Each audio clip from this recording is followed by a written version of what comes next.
Bienvenidos a Laborcast.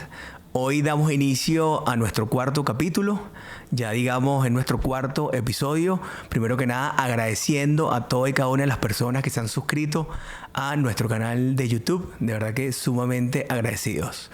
Hoy vamos a tener nuestro primer capítulo espacial, que vamos a hablar un poquito de derecho laboral, pero el gran tema va a ser la propiedad intelectual, las marcas y las patentes. Para ello hemos invitado en el día de hoy a dos personas especiales para Labor. A nuestra socia aliada Jacqueline Moró, que es socia fundadora de Moró González y Asociados. Y a un invitado de lujo que conocemos de hace muchísimo tiempo, por lo menos en mi caso, que es Leonardo Romero, gerente general de Gillette América Latina. Ustedes dirán, pero si este es un podcast de derecho al trabajo, Laborcast, donde principalmente hemos abordado todo lo que tiene que ver con el mundo del derecho al trabajo, las relaciones laborales, los recursos humanos, ¿por qué vamos a hablar de este tema hoy? Primero, porque en el mes de abril se celebró el Mes Internacional de la Propiedad Intelectual. Segundo, porque en Laborcast o en Labor GG trabajamos con disciplinas que transversalmente se cruzan. Una de ellas es la propiedad intelectual. Y tercero, porque nos pareció un tema muy pertinente con motivo de este aniversario, abarcar algo que está sucediendo en nuestro entorno, no solamente en América Latina, sino también en Venezuela, que es la vigencia de tu intangible, la vigencia de tu marca y la vigencia de tu patente. Primero quiero empezar brevemente recordando que inclusive en la legislación laboral venezolana existe una regulación expresa para el caso de las invenciones y mejoras para aquellas relaciones de dependencia. Es decir, nuestra ley orgánica del trabajo, los trabajadores y las trabajadoras, establece un capítulo especial que regula cómo debe ser la institución jurídica al momento en que un trabajador en situación de subordinación o en situación de dependencia crea una invención. Es decir, eso no escapa del ámbito de las relaciones laborales. Pero más allá de eso nos interesa ir desde su génesis, su visión, cuál es la razón de ser hoy en día como núcleo fundamental también de lo que nosotros llamamos la transformación digital o el futuro del trabajo. Es decir, si no hay innovación, no hay futuro del trabajo. Si no hay transformación digital, sustituir procesos manuales o mecánicos por medios automatizados, no puede haber propiedad intelectual. Es decir, es un tema que no escapa de la esfera del derecho del trabajo. Nuestros invitados de hoy y la razón de ser es tener un poquito la práctica empresarial del lado de aquí de Procter & Gamble con Leonardo Romero, y por otro lado la experiencia de más de 25 años que tiene Jacqueline en la asesoría externa a empresas nacionales y multinacionales en todo lo que tiene que ver con la propiedad intelectual. Así que espero que disfruten mucho y bienvenidos a este capítulo especial de Laborcast.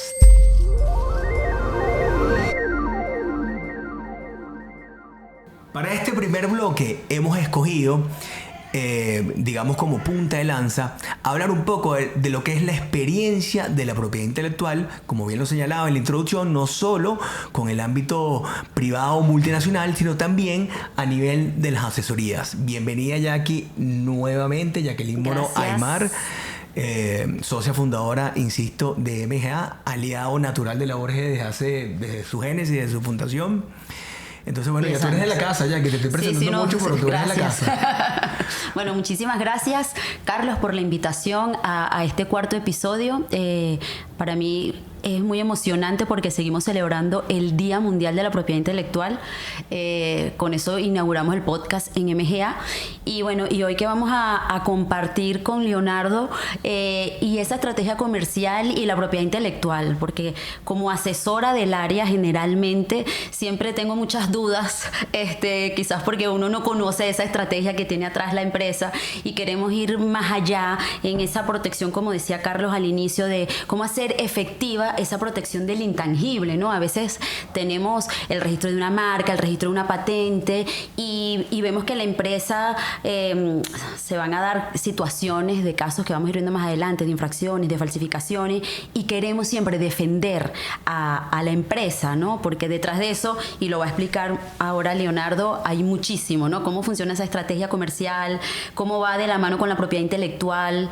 A veces no sé si va tan de la mano, no sé, sé. Cuéntanos tú, a ver, bienvenido. Sí, bienvenido Leonardo, nuevamente, bueno, Leonardo, gran amigo de hace muchísimo tiempo.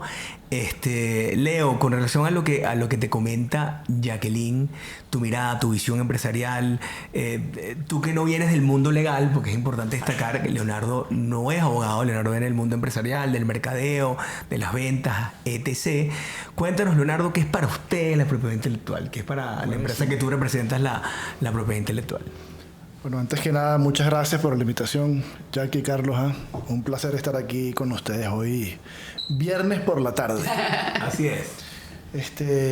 Miren, antes de entrar a mi experiencia con la propiedad intelectual como empresa, a mí me gustaría comentar de cómo yo veo la propiedad intelectual a través de la experiencia que tengo ya de más de 20 años trabajando en Procter, ¿no? Okay, buenísimo.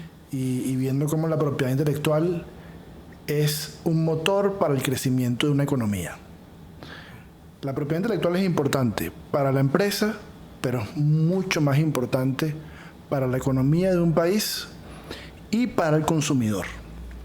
Buen punto. Quiero abordar esos dos temas, ¿no?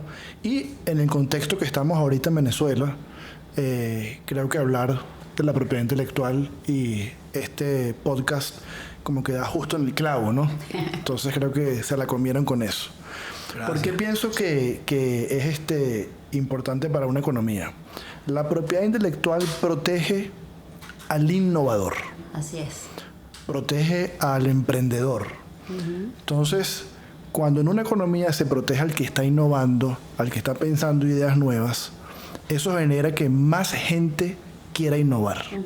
Las grandes economías del mundo generan la mayor cantidad de patentes en el mundo. Así es. La mayor cantidad de objetos de propiedad intelectual, ¿no? Entonces, cuando una economía protege la propiedad intelectual, eso genera que innovaciones que dan valor al consumidor, valor a la sociedad y una bola de crecimiento gracias a tener este mecanismo de propiedad intelectual, ¿no? Entonces, lo primero es que es algo muy positivo para la economía y para el crecimiento de un país, tratar con seriedad la propiedad intelectual. Fíjate, Leonardo, que estás diciendo un punto muy interesante y es con el tema de la innovación, ¿no? Pero si nos vamos a las estadísticas, podemos ver que, por ejemplo, en el año 2021 se solicitaron a nivel mundial más de 3 millones de patentes. Wow. Y el 70% de esas solicitudes se dieron en Asia. Nuestra región, hablo de nuestra región como Latinoamérica, el porcentaje de innovación es mínimo. Y siempre me ha llamado la atención por qué no innovamos más allá. O sea, ¿qué nos falta para innovar? Tú estás en una empresa que genera mucha innovación a través de todo el tema de patentes.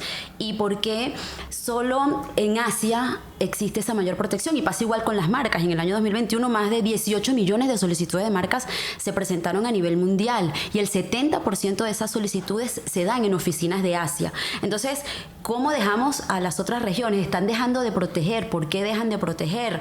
En Latinoamérica falta a lo mejor cultura para proteger, a lo mejor, no sé, las empresas, las universidades necesitan mayores créditos o incentivos o para ese desarrollo, ese nuevo producto. Yo leí hace poco un libro que es de Andrés Oppenheimer, que él habla sobre crear o morir y está relacionado con las 5 claves para la innovación, ¿no?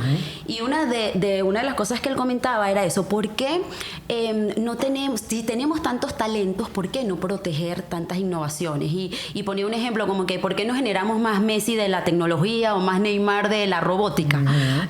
Porque tenemos los mejores jugadores de fútbol en la región del mundo y tenemos mucho talento en innovación y no protegemos. Entonces, ¿qué pudiese estar pasando allí para ti desde quizás como la empresa? ¿Cuál puede ser la razón? Mira, para tomar el gancho de las estadísticas globales, ¿no? Ajá. No es que las otras regiones han dejado de innovar o de producir patentes, sino que ha habido una aceleración significativa de algunos países de Asia. Okay.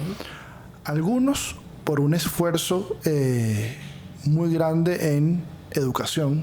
Así es. Corea del Sur, India, trabajo con muchos muchos amigos de India y realmente el nivel educativo es altísimo.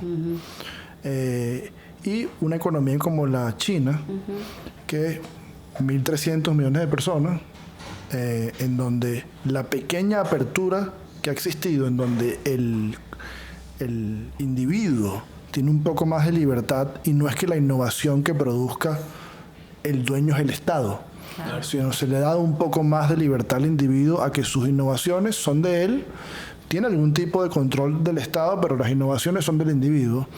Ha acelerado mucho Asia versus el resto del mundo, ¿no? Sobre todo por la cantidad de población que tienen. Solamente entre China e India tienen 2.000 millones de personas, ¿no? Sigue, cuando uno ve igual la tendencia de las patentes en los últimos 50, 80 años, en cantidad, Estados Unidos, Europa, probablemente Japón, en el total son varias de las economías que lideran, y para una economía muy pequeña que también tiene muchas patentes y es bien interesante para lo pequeño que es el país, es Israel. Israel, correcto. Yo creo que esa protección, yo lo veo como hay dos caminos, ¿no? El camino número uno es la educación. La educación tiene que al mismo tiempo reinventarse e innovar para que la población esté a la altura de cómo va avanzando el mundo. Así es. Y bueno, sabemos que en Sudamérica no somos pioneros en eso ni tenemos una ventaja, ¿no? Y lo segundo es la apertura de la economía a proteger esa innovación. Exactamente. Cuando en un país, si tú eres un innovador y tú vas a innovar, pero tú sabes que al tú lanzar tu patente o tu marca, la libertad legal o jurídica que tienes para realmente protegerla no existe o está al riesgo, disminuye tu voluntad de emprender, porque dices, bueno, ¿para qué me voy a gastar años de pensamiento en crear un producto nuevo si lo saco y al día siguiente ya puedo no tener el derecho de esa invención, ¿no? Así es. Sí, entonces tienes como temor a esa innovación, o te limita. Sí, te limita. Entonces yo creo que empujar la innovación, la educación primero, la inversión en educación como porcentaje del Producto Interno Bruto de esos países es muy superior a la inversión en educación en nuestros países de Latinoamérica, ¿no? Claro. Y lo otro es, nuestros gobiernos muchas veces no son los más confiables para tú sentirte libre de poder innovar y poder sacarle provecho a eso, porque creas un producto que le da valor a la sociedad, ¿no? Exactamente. Pensaría yo que quizás esas son dos grandes áreas de desventaja versus esas otras economías en el mundo. Sí, yo particularmente, tomando las palabras que ustedes dicen, al final hay un aforismo que se utiliza mucho en la economía laboral, y creo que no es la excepción de lo que estamos hablando, que es que el ser humano se mueve por incentivos. Entonces, si los incentivos parecieran ser regresivos, es decir, ¿qué significa que los incentivos sean regresivos? Que van dirigidos, lejos de promover la innovación, sino le creas tantas barreras. Bueno, tú haces tu análisis costo-beneficio y tú dices, si yo le voy a echar tanto pichón por innovar, bueno, me sale mejor estudiar una carrera diferente o emplearme y no irme por el mecanismo de la innovación. Con esto cerramos este primer bloque. Los esperamos en el bloque siguiente. Muchas gracias.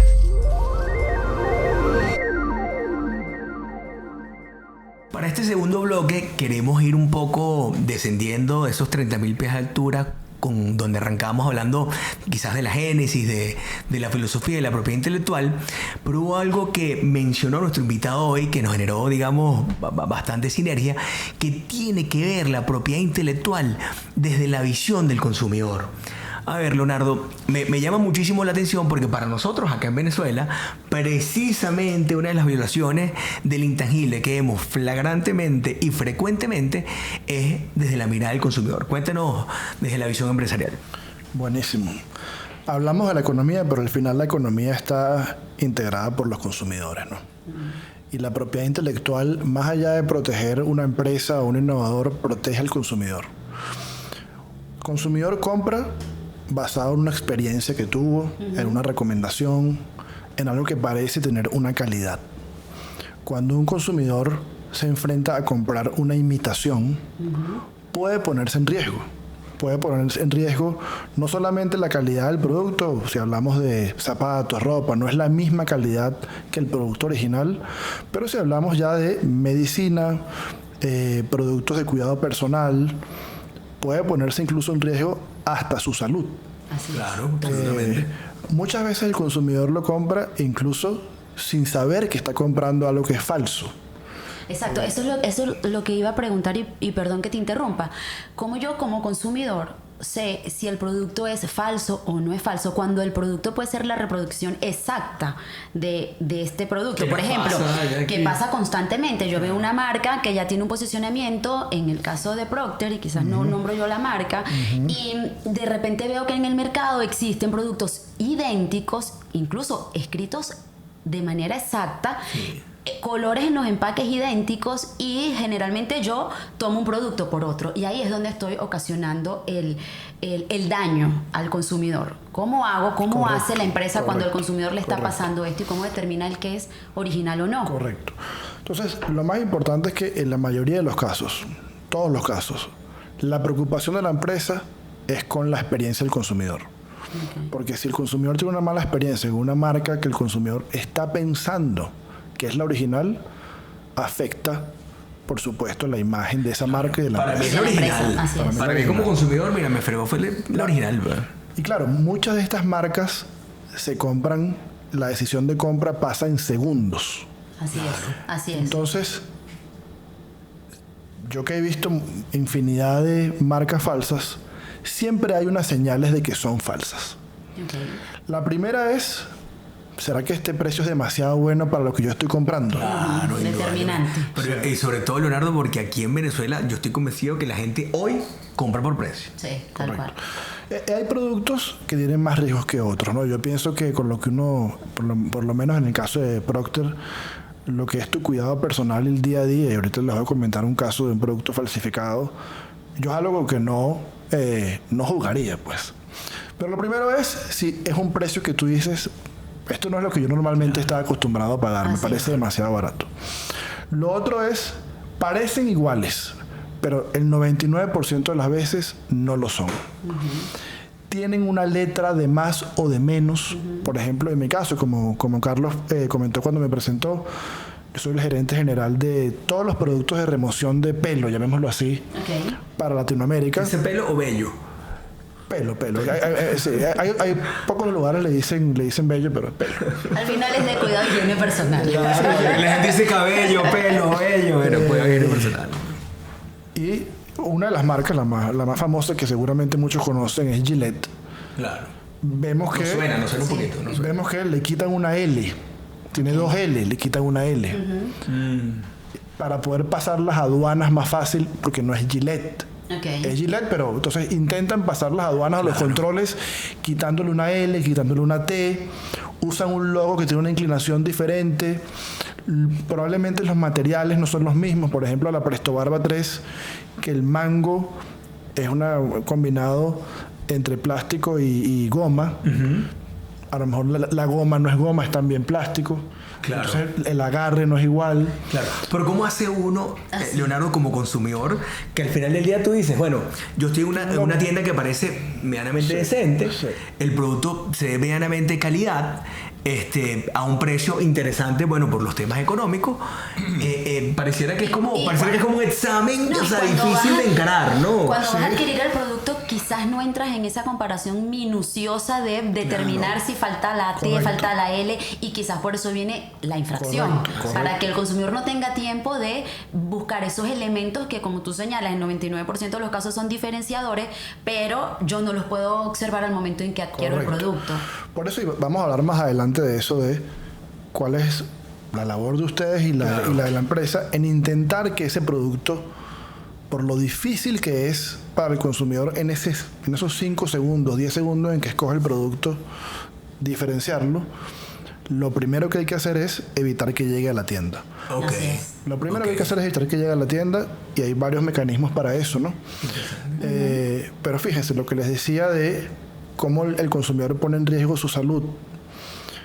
una hojilla, una máquina de afeitar es mucho más compleja de hacer de lo que ustedes piensan. O sea, la cantidad de controles de calidad y empleados que están involucrados en eso es gigante. Por ejemplo, la que comenté, la de las 3 hojillas, la Presto Barba 3. La tecnología de esas hojillas, tú te afeitas con esa, me di cuenta hoy. Sí. Se te cae el piso. Se te puede caer ¿cuántas veces al piso en la semana? 4. De hecho, ni las cuento. Es como normal que se te caiga. Se te cae porque en la mano. Cada vez que la utilizas. Sobre todo, se te cae en la mano o la sueltas un rato. la sueltas duro. Voy a hacer un ruidito aquí. La sueltas duro sin pensar que le va a pasar nada porque ya estás acostumbrado a la calidad. Claro, sí. Pero claro, o sea, esas son hojillas de alta precisión que están pegadas con un plastiquito que no importa lo que pase, que hace que tenés que pisarlas con un martillo con el pie para que pierda su estructura. Claro. ¿Por qué es tan importante eso? Porque si el ángulo de la hojilla cambia, te cortas. Claro. Y no es que te cortas por novato, que a todos nos ha pasado cuando nos estamos aprendiendo a afeitar, de que me corté un poquito aquí, te puedes cortar mucho. Claro. Entonces, han existido casos de marcas falsas en donde esos cuidados con la seguridad no son los mismos que ponemos nosotros y la gente se ha cortado, ¿no? ¿Qué pasa en esos casos, por ejemplo? Bueno, lo primero es que normalmente el consumidor reclama y uno les pide el producto y al final uno se da cuenta que no es un producto falso.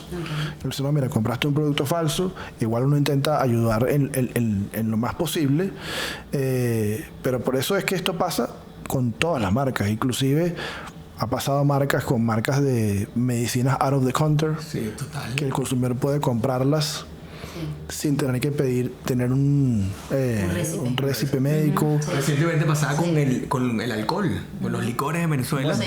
Sí. Ha habido casos de gente que ha muerto al tomar alcohol porque una bebida que dice que tenía 40 grados de alcohol en realidad tenía 80. Sí, o no tenían los controles, suficientes para decir que era una marca tal. Entonces, yo lo que digo aquí es, este no es un problema o del gobierno o de la empresa, este es un problema de todos. Claro, es multifactorial. Donde el consumidor es un papel importante también, porque si un consumidor sabe que es falso, la recomendación es que no motiven y sustenten esa economía porque están sustentando algo que en algún momento le puede hacer daño a alguien. Es un tema de educación también, entonces. Correcto. Porque hay que empezar también a educar al consumidor, o sea, a quizás, no sé, la empresa señalar o cuando determinamos en el caso de Gillette que tú comentabas, bueno, cómo determina el consumidor que esta afeitadora puede ser falsa. O sea, quizás generar como esas campañas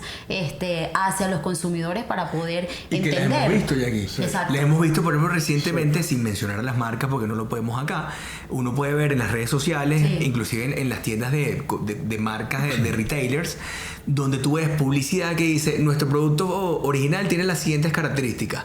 El que no lo tenga, digamos, se presume. Correcto. Pero fíjense que inclusive nosotros, Leonardo, saltando la cerca para el otro lado, cuando nos tocan ejecutar ya en la perspectiva de la asesoría o de abogados que defienden a las empresas en la propiedad intelectual, para nosotros, cuando acudimos a los locales, tenemos que llevarnos un experto que denominamos un experto en cosméticos, que no es más una persona que se conoce, digamos, de pe a pa el detalle del producto del productor, y lo colocamos con el tribunal para que ayude al tribunal a identificarlo, porque muchas veces es imperceptible. Es decir, incluso hasta nosotros en ese mismos, nivel, cuando nos ponen los dos productos, no sabemos cuál es el original. Claro.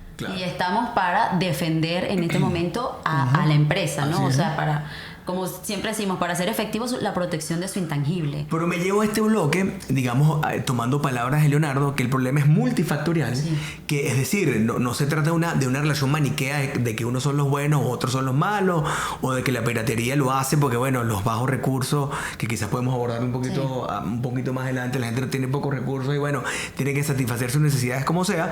No, yo creo que al final tiene que haber una política dirigida, consensuada, a manera de gobierno entre todos, porque al final quien va a pagar los platos rotos es el consumidor. Totalmente. No lo va a pagar necesariamente la empresa ni lo va a pagar necesariamente el Estado.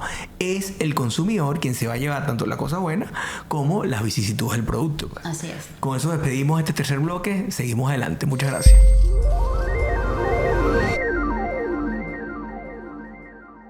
En este bloque bloque que vamos a hablar, digamos, sobre las violaciones y la afectación a la propiedad intelectual, nos pareció muy oportuno tomar algo que mencionabas, Leonardo, con relación a esa necesidad que tiene no solo la empresa, sino también la sociedad, la comunidad del usuario.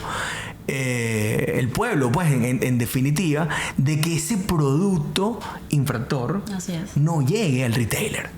O sea, esa necesidad pareciera que es esencial. Y fíjate ya que aquí reflexionando, escuchando las palabras de Leonardo, eso es lo que se denomina atacar el problema por la causa y no por la consecuencia.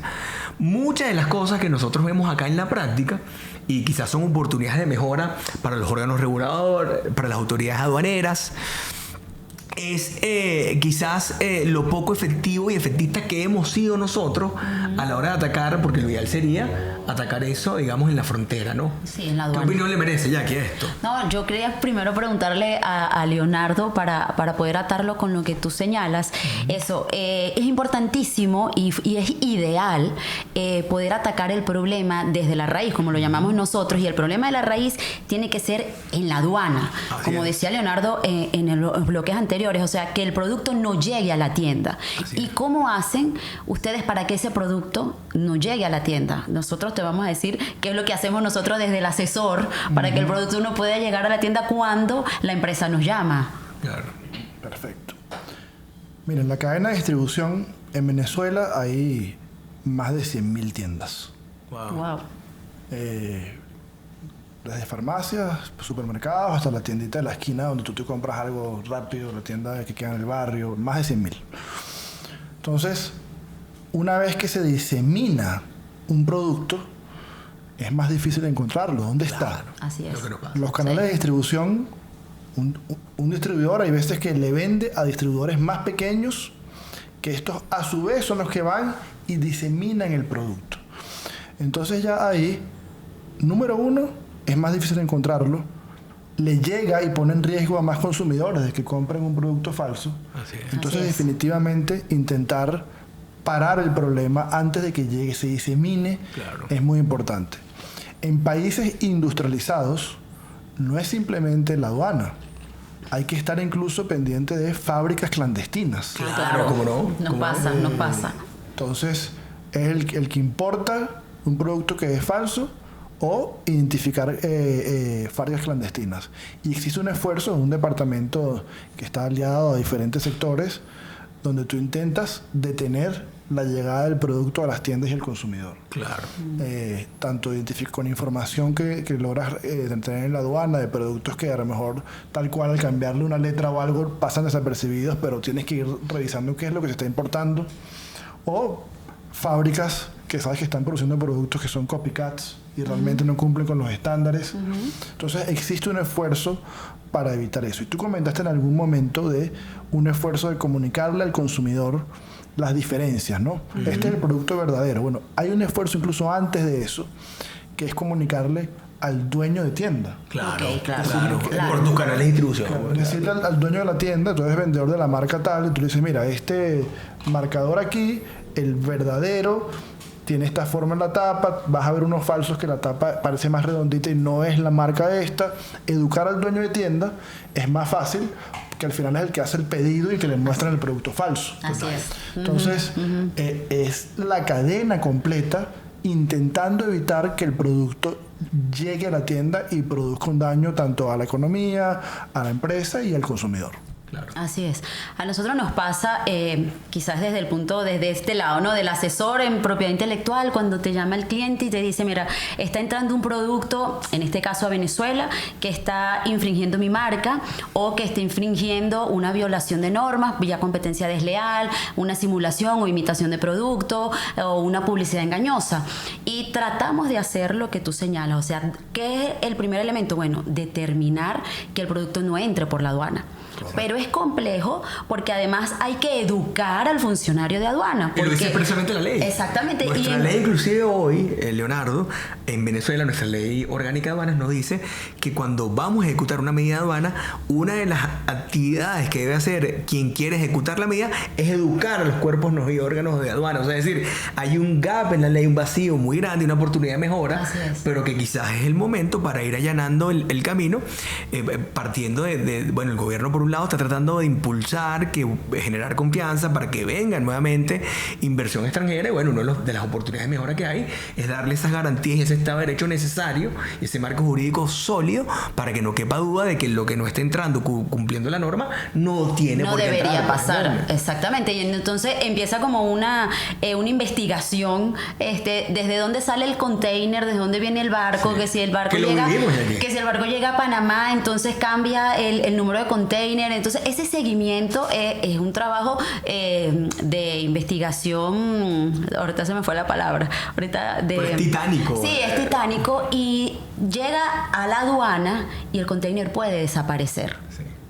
Entonces, eso es lo que pasa en la práctica. Exactamente. Entonces, ¿cómo agarro yo el container para que efectivamente no ocurra el desaduanamiento en la aduana y entonces el producto se salga y llegue a la tienda? ¿No? Es también como una labor titánica que hacemos de este lado, y en nuestras instituciones, en el tema de la aduana, eso tenemos que enseñar demasiado al funcionario. Quizás hay otros países de la región donde se educa. Por ejemplo, en Panamá, creo que en Uruguay, en las aduanas existe un sistema que está vinculante con la oficina de marcas. Entonces yo puedo ver que cuando llega un producto, busco la marca X y aparece en la aduana que está registrada por la empresa. En Venezuela no tenemos esa opción. Entonces el producto llega a la aduana y yo digo, bueno, viene un producto quizás con la marca Gillette y no tenemos la opción o no tienen esa herramienta para validar si efectivamente la empresa tiene su marca registrada en el país, ¿no? Claro, y nos toca entonces ya que hacerlo al revés.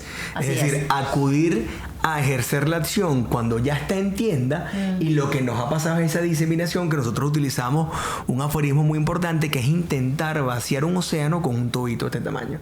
Porque por más que tú trates de hacer medidas y medidas, que creo que no tienes que dejar de hacerlas, porque esas medidas lo que te hacen es que cada día te acercas a la raíz, porque ¿qué pasa mucho en esas medidas?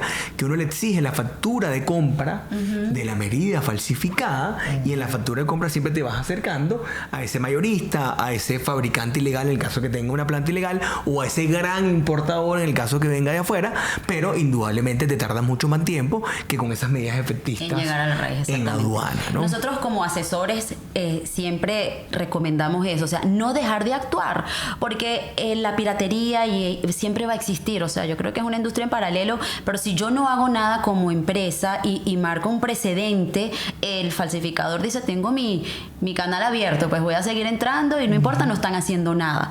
Pero yo estoy totalmente de acuerdo contigo de que efectivamente de entrada es ideal poder llegar a la aduana. Total. O sea, ese yo creo que el éxito 100% en cualquier medida que uno pueda hacer, y por eso existe la medida en frontera. Y también mandar un mensaje, Jackie, que creo que es importante, sobre todo porque como tú eres experta en el área y con tantos años de experiencia acá en todo lo que es este tipo. Me gradué muy joven, ¿viste? Porque no, desde hace rato dijo que tengo 25 años. Se lo hago con 15 años. No, pero lo digo porque, Jackie, porque acuérdense que desde hace muchísimo tiempo no se hacían este tipo de medidas en Venezuela. Entonces muchas veces cuando uno le plantea a los clientes esta posibilidad, el cliente quizás tiene como una creencia limitante de que no, eso no es posible, porque algunos asesores me han dicho que eso no es posible.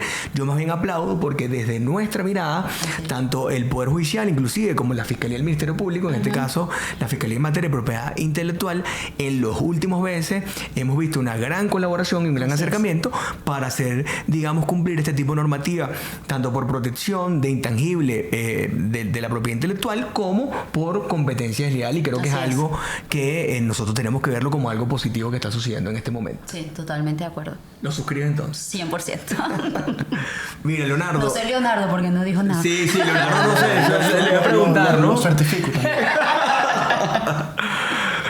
Miren, no, bueno, Leonardo, un poco aquí resumiendo, Leonardo es un venezolano que ha dado mucho que hablar en su trayectoria por el mundo.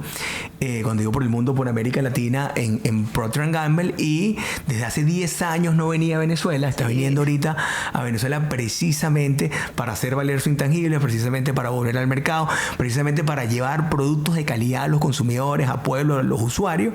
Y bueno, creo que eso es algo que nosotros aplaudimos aquí en este podcast, y por eso para nosotros también fue, digamos, de gran significado tenerte aquí en este momento. Leonardo llegó del avión a grabar el podcast. Directamente. Así es. Miren, quería agregar aquí a lo que están hablando. Lo veo como algo muy positivo, estas mudanzas que comentas en Venezuela, de que se esté siendo un poco más estricto en proteger a la propiedad intelectual, ¿no? Todos, yo soy venezolano, como comentaste, todos queremos ver una Venezuela cada día mejor. Sí. Así es. Y al comienzo del podcast hablamos de cómo proteger a la innovación, la propiedad intelectual, protege el crecimiento de la economía y también protege al consumidor. Así es. Entonces, estas mudanzas, no solamente todos los entes, no solamente el Estado o el gobierno, la empresa o El consumidor. el marco legal, Claro.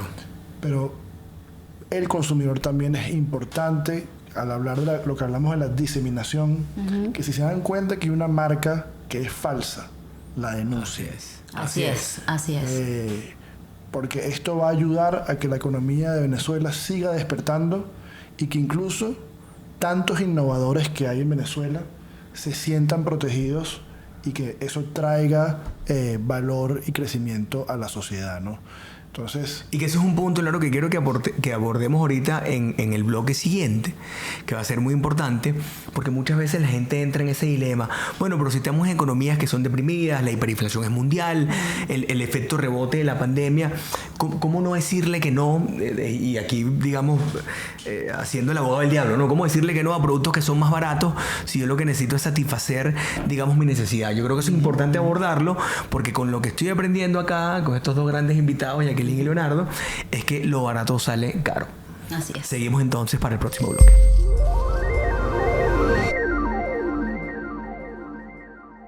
Bienvenidos a este último bloque. Les recuerdo que síganos marcando la Borges G en YouTube, por favor, necesitamos que nos sigan. Muchísimas gracias a todos los que nos siguen. Cerramos con un dilema, Leonardo, que nos generó, y creo que es una creencia limitante que la podemos ver en muchísimos lados del mundo, referida a que lo barato sale caro. Es decir, a veces uno toma decisiones económicas. ¿Quién no quiere, como tú dices, comprar un producto que le cueste menos? Todos queremos el producto de nuestra preferencia que nos quede menos. Pero viendo estas consecuencias que son posibles, que están sucediendo, ¿qué debemos hacer? ¿Qué recomiendas tú para ello? sí, exacto. Todo el mundo quiere encontrar un mejor valor. Así es. El mejor producto posible que quepa en mi bolsillo. Claro. Eso es lo que todo el mundo quiere. Entonces, Latinoamérica inclusive es una de las regiones donde los consumidores, por lo menos en productos de primera necesidad, buscan productos de calidad. Okay. Y la mayoría de las empresas tienen un portafolio que llamamos un portafolio vertical. Okay. Que tiene desde un producto mucho más caro, que tiene mejores características, hasta uno de buena calidad pero más accesible. Más accesible, correcto. ¿Por qué decimos que lo barato sale caro? Bueno, al principio comenté el ejemplo de qué pasa si una de estas marcas falsas se suelta y te corta, que es un ejemplo drástico, pero vamos a un ejemplo del día a día con una de las categorías que representa una inversión de la familia, como puede ser pañales. Claro. Okay. Pañales, cuando el bebé está chiquito, es un gasto, o sea, es realmente intensivo. Si tú compras un pañal que es falso o muy barato y piensas que estás ahorrando en ese momento, pasan varias cosas. La primera es, seguramente el pañal en la noche, que es lo más importante, no funcione bien y el bebé se levanta 3 o 4 veces en la noche mojado, llorando. Okay. Consecuencia número 1. Un bebé que no duerme bien no se desarrolla bien. Imagínate tú. Aprende más lento, al día siguiente está de mal humor, Sí. quien lo cuida entonces le llora más, y si es una mamá que tiene que trabajar y cuidarlo al mismo tiempo, un papá, su trabajo no es efectivo, entonces el bebé no se desarrolla tan rápido como debería. Y una mamá un papá que se levanta en la noche 3 o 4 veces, Claro. No duerme tampoco. no puede pararse con la misma energía, agarrar un metro en la mañana, a las 5 o 6 de la mañana, llegar al trabajo, hacerlo bien y producir más. Así es. Entonces, cuando tú ves el panorama completo, Un tema de calidad de vida. te das cuenta de que lo que te ahorraste en un pañal Así es. te afecta a diferentes áreas Sí. de tu vida y te sale más caro. Y te sale más caro. Te sale Totalmente. muchísimo más caro. Hablamos de las afeitadoras. Mi marca Gillette, la marca más accesible aquí, Gillette Presto Barba 2, creo que cuesta menos de $1.50 la unidad. Sí, y sin embargo la gente dice que es caro, Leonardo. $1.50 por una máquina que te va a durar 15 días. Ok. Asumiendo que te afeitas todos los días, la máquina te dura 15 días. Te gastan menos de 10 centavos de dólar, 10 centavos de dólar Claro. por día. Por afeitarte te cuesta menos que un agua, que un café, que un té. Así es. Al Absolutamente. final tu piel no va a estar irritada, que tú así se te irrita, te sientes incómodo, te sientes inseguro. Claro. Y así, Te ves más buen mozo. Te ves más, confías más en ti mismo. Claro, de sí. acuerdo a Más autoestima. cuál es al final la imagen que tú quieres, ¿no? Claro. Claro. Yo en este Claro. momento, para los que se preguntan, tengo una barbita aquí. Normalmente me afeito todos los días. Tiene me paro una muy sorpresa, temprano. No, Se viene un producto nuevo. Se hay viene un producto nuevo. productos nuevos para el cuidado de la barba también de Gillette, ¿no? Qué bueno. Mira que Carlos utiliza la que dijiste de 1 y tanto en todo el Yo lo cuerpo. utilizo aquí todos los días, ¿no? Mira. Imagínate que tú perdieras tiempo porque un día te cortas la cabeza, llegas tarde a una reunión de trabajo. Me pasó, pero no Entonces, te voy a decir con cuál, ¿oíste? espero que no sea con Gillette. No fue con Gillette. Entonces, al final, lo que tú dijiste, Sí. si tú ves el panorama completo, acceder a productos de mejor calidad, sobre todo en productos de primera necesidad, en el largo plazo, Es una inversión. es una inversión Claro. que te ahorra, Sí. te ahorra molestias, te ahorra dinero. Entonces, Y yo insisto, No pienso de esa manera. Sí, sí, hay un absolutamente. tema Tiene lógica. de educativo por donde lo veas siempre. O sea, ese ejemplo que acabas de decir ahorita del pañal, es importantísimo. Y yo no sé cuántos padres pueden hacer ese análisis que tú acabas de hacer ahorita. Primero porque a lo mejor no lo conocen, o sea, no saben si el pañal, si yo agarro un pañal original, a lo mejor mi bebé no se va a despertar cada 3 horas, sino se va a Piensa que es despertar cada natural. 6, 7 Claro, horas. sí, sí. Exactamente, Piensa piensan que que es es natural. parte de ser Entonces, bebé, pues. exactamente, entonces te acostumbras a que es así. Y quizás teniendo el producto original, bueno, empiezas a lo que tú decías, a la calidad de vida que desconoces. Correcto. Por eso digo, hay un tema de educación siempre, o sea, y por eso para mí, y hablo desde la propiedad intelectual, todo comienza por la educación. Claro, y aparte, ya que un tema que también me parece importante es que si nosotros tenemos empresas que generen productos de calidad, que protegen sus marcas, también son empresas que contratan a más gente, empresas que generan más empleo, empresas que pagan más impuestos, y pareciera que la industria que está al margen de eso, que trabaja en la ilegalidad, como puede ser la piratería, digamos, tampoco genera, digamos, esos retornos relevantes para otro actor importante que es el Estado. Así Creo que es es. un punto también importante. O sea, otro de los aspectos de la formalidad versus la informalidad Sí. es que tiene otros atributos donde precisamente no es solo el consumidor el que se beneficia, sino también es el Estado con el cobro de impuestos y demás, digamos, derechos fiscales que deban pagarse, ¿no? Así es. Quizás aquí, a manera de cierre, porque nos encontramos ya en el último bloque y nuestro título es la propiedad intelectual como un facilitador de la estrategia comercial. Yo te pregunto, Leonardo, creo que no cabe la menor duda de que todos esos atributos, porque son creo más los atributos positivos que tiene la propiedad intelectual, sin duda facilitan la estrategia comercial de un negocio, ¿no? Creo que eso no cabe duda. Y creo que en la experiencia de ustedes, Procter & Gamble, un poco como tú lo estás mencionando, el hecho de cumplir con la norma, el hecho de generarle valor a los clientes, a los usuarios, pareciera que es una característica indispensable de sus productos. Yo creo que la gran conclusión que podemos tener de este podcast es que no están, digamos, totalmente separadas. Es decir, Así el es. hecho de cumplir con la normativa de propiedad intelectual que promueve la innovación, que genera más empleo, a su vez no solo hace que crees productos de calidad, sino que también tengas usuarios que tengan mayor calidad de vida, ¿no? Sí, y también creo que como una de las conclusiones de hoy es que definitivamente las empresas tienen que hacer efectiva la protección de su intangible, o sea, no llegar hasta allí. Quizás, Leonardo, nos pasa muchísimo que, bueno, en legal, cuando nos da la instrucción se protege la marca, pero a lo mejor hay otros departamentos de la misma empresa, no sé, finanzas, otras áreas comercial que desconocen, y cuando llegan con, mira, hay una infracción, bueno, pero ¿cómo hay una infracción si yo tengo protegida mi marca y mi patente, ¿no? Entonces,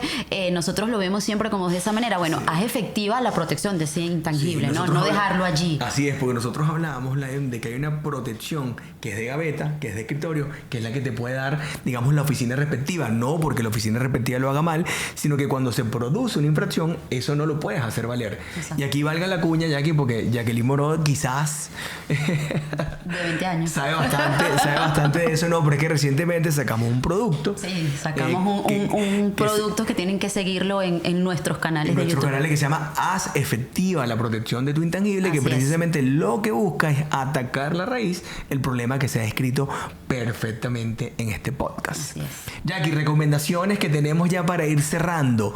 Películas, libros, ¿qué recomendamos para el capítulo de hoy? A ver, ¿qué le recomiendas a los usuarios que están ávidos y que están sumamente emocionados de tener a Leonardo aquí en el día de hoy? Igual que nosotros, ¿verdad? ¿Qué les recomiendas? A ver. Mira, a ver, yo les vuelvo a recomendar el libro que les comenté en el episodio anterior, que es de Andrés Oppenheimer. A mí me encanta, es el de Crear o Morir, y habla sobre cuáles deberían ser las 5 claves para la innovación en Latinoamérica.